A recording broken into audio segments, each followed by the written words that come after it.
என்னால் முடியவில்லை என்று சொல்லும் பெண்ணே, உன்னால் முடியும். பெண்ணே, தேவன் உன்னை மறந்து விடவில்லை. வேதவசனம் இப்படியாக சொல்லப்படுகின்றது. ஏசாயா 41வது அதிகாரம் 10வது வசனம், நீ பயப்படாதே, நான் உன்னோடே இருக்கின்றேன், திகையாதே, நான் உன் தேவன், உன்னை பலப்படுத்தி உனக்கு சகாயம் பண்ணுவேன் என்று எழுதப்பட்டிருக்கின்றது. அன்பான சகோதரிகளே, எனக்கு பிரியமானவர்களே, இன்று உங்களிடம் தேவன் பேசுகின்றார். உங்கள் மனதில் இருக்கும் பாரத்தை யாரிடமாவது சொல்ல முடியாமல் இருக்கிறீர்களா? வெளியில் நீங்கள் சிரித்து கொண்டிருக்கலாம், எல்லோரிடமும் நன்றாக பேசிக்கொண்டிருக்கலாம், உங்கள் குடும்பத்துக்காக ஓடிக்கொண்டிருக்கலாம், பிள்ளைகளுக்காக, கணவருக்காக, பெற்றோருக்காக, உறவுகளுக்காக என்று எல்லோரையும் கவனித்து கொண்டிருக்கலாம். ஆனால் இரவில் தனியாக இருக்கும்போது உங்கள் மனதில் என்ன நடக்கிறது என்பதை தேவன் அறிந்திருக்கிறார். யாருக்கும் தெரியாத கண்ணீர் இருக்கலாம், யாரிடமும் சொல்ல முடியாத கவலை இருக்கலாம், என் வாழ்க்கை எப்போது மாறும் என்ற கேள்வி இருக்கலாம். என்னை புரிந்து கொள்ள யாராவது இருக்கிறார்களா என்று நீங்கள் நினைத்திருக்கலாம். நான் இவ்வளவு ஜெபித்தும் ஏன் இன்னும் பதில் வரவில்லை என்று கேட்டிருக்கலாம். ஆனால் இன்று தேவன் உங்களிடம் சொல்லுகிற வார்த்தை, மகளே, நான் உன்னை மறந்து விடவில்லை. உலகம் உன்னை மறந்தாலும் பரவாயில்லை, மனிதர்கள் உன்னை புரிந்து கொள்ளாமல் போனாலும் பரவாயில்லை, உன் உழைப்பை யாரும் கவனிக்காமல் போனாலும் பரவாயில்லை, உன்னை பார்க்கிற தேவன் இருக்கிறார்.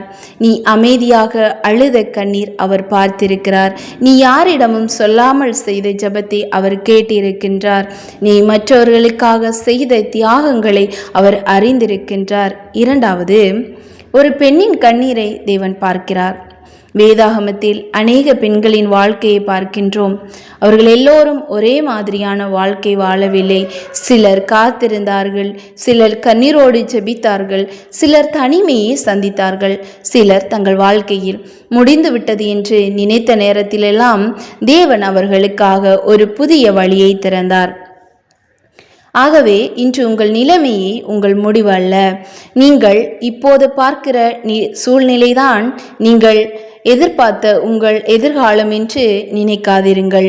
தேவன் இன்னும் வேலை செய்து கொண்டிருக்கின்றார். நமக்கு தெரியாமல் அவர் செயல்படுகின்றார். நாம் பார்க்க முடியாத இடத்திலும் அவர் வழியை ஆயத்தப்படுத்துகின்றார். என்னால் முடியவில்லை என்று சொல்லும் பெண்ணே, சில நேரங்களில் நீங்கள் எல்லோரும் தைரியம் சொல்லிவிட்டு உங்களுக்குள் மட்டும் என்னால் இனி முடியாது, என்னால் இனிமேல் முடியவில்லை என்று சொல்லியிருக்கலாம். அப்படியானால் இன்று தேவன் உங்களிடம் நீ தனியாக இல்லை என்று சொல்லுகிறார். உன் பலத்தால் எல்லாவற்றையும் சுமக்க வேண்டியதில்லை. உன் கையில் இருக்கும் பாரத்தை அவருடைய கையில் கொடு. உன் கவலையை அவரிடம் கொடு. உன் கண்ணீரை அவரிடம் கொடு. உன் எதிர்காலத்தை அவரிடம் கொடு. ஏனென்றால் நாம் சுமக்க முடியாததை சுமக்கிற தேவன் நமக்குள் இருக்கிறார். மூன்றாவது, கண்ணீருக்கு பிறகு வரும் காலம். சகோதரியே, நீங்கள் இப்போது கண்ணீரோடு நடந்து கொண்டிருக்கலாம். ஆனால் கண்ணீரோடு விதைத்தவர்கள் சந்தோஷத்தோடு அறுப்பார்கள் என்று வேதம் நமக்கு நம்பிக்கை தருகிறது. இன்று உங்களுடைய கண்ணீர் வீணாகவில்லை. ஒவ்வொரு கண்ணீருக்கும் தேவனிடம் ஒரு அர்த்தம் இருக்கின்றது. நீங்கள் மனிதர்களிடம் விளக்கம் கொடுக்க முடியாமல் போகலாம். ஆனால் தேவனிடம் விளக்கம் தேவையில்லை. அவர் ஏற்கனவே எல்லாவற்றையும் அறிந்திருக்கின்றார். அதனால் மனிதர்கள் உங்களை பற்றி என்ன சொல்லுகிறார்கள் என்பதை விட தேவன் உங்களை பற்றி என்ன சொல்கிறார் என்பதை கேளுங்கள். மனிதர்கள் உன்னால் முடியாது என்று சொல்லலாம். ஆனால் தேவன் நான் உன்னோடு இருக்கிறேன் என்கிறார். மனிதர்கள் உன் வாழ்க்கை முடிந்துவிட்டது என்று சொல்லலாம். ஆனால் தேவன் நான் உனக்காக இன்னும் ஒரு வழியை வைத்திருக்கிறேன் என்கிறார். நான்காவது, உன்னை மற்றவர்களோடு ஒப்பிடாதே. அன்பான சகோதரியே, மற்றொரு பெண்ணின் வாழ்க்கையை பார்த்து உன் வாழ்க்கையை அளக்காதே. அவளுடைய பயணம் வேறு, உன்னுடைய பயணம் வேறு. அவளுக்கு தேவன் கொடுத்த நேரம் வேறு, உனக்கான நேரம் வேறு. தேவன் உன்னை மறக்கவில்லை. உனக்கான நேரம் வரும்போது தேவன் செய்ய வேண்டியதை அழகாக செய்வார். அதனால் இன்று முதல் எனக்கு ஏன் இல்லை என்று கேட்பதை விட, கர்த்தாவே, என்னை நீர் எங்கே நடத்துகிறீர் என்று கேளுங்கள். தேவன் உங்கள் வாழ்க்கையில் ஒரு நோக்கம் வைத்திருக்கின்றார். ஐந்தாவது, பெண்ணே, மீண்டும் எழுந்து நில். இன்று தேவன் உன்னை மீண்டும் எழுப்ப விரும்புகிறார். உன் கடந்த கால தோல்விகள் உன் அடையாளம் அல்ல. உன்னை பற்றிய மற்றவர்களின் கருத்து உன் அடையாளம் அல்ல. நீ சந்தித்த காயங்கள் உன் அடையாளம் அல்ல. நீ தேவனால் நேசிக்கப்படும் மகள். உலகம் உன்னை நிராகரித்தாலும் தேவன் உன்னை ஏற்றுக்கொள்கிறார். மனிதர்கள் உன்னை விட்டு விலகினாலும் தேவன் உன்னை விட்டு விலக மாட்டார். நீ விழுந்திருந்தாலும் எழுந்து நில். நீ சோர்ந்திருந்தாலும் அவரிடம் வா. நீ அழுதிருந்தால் அவருடைய பாதத்தில் அழு. ஆனால் நம்பிக்கையை மட்டும் விட்டுவிடாதே. அன்பான சகோதரியே, இன்று இந்த செய்தியை கேட்கும் உங்களில் ஒருவராவது என்னை யாரும் புரிந்து கொள்ளவில்லை என்று நினைத்து கொண்டிருக்கலாம். இன்னொருவர் என் ஜெபத்துக்கு எப்போது பதில் வரும் என்று காத்து கொண்டிருக்கலாம். வேறொருவர் என் குடும்பம் எப்போது மாறும் என்று ஜெபித்து கொண்டிருக்கலாம்.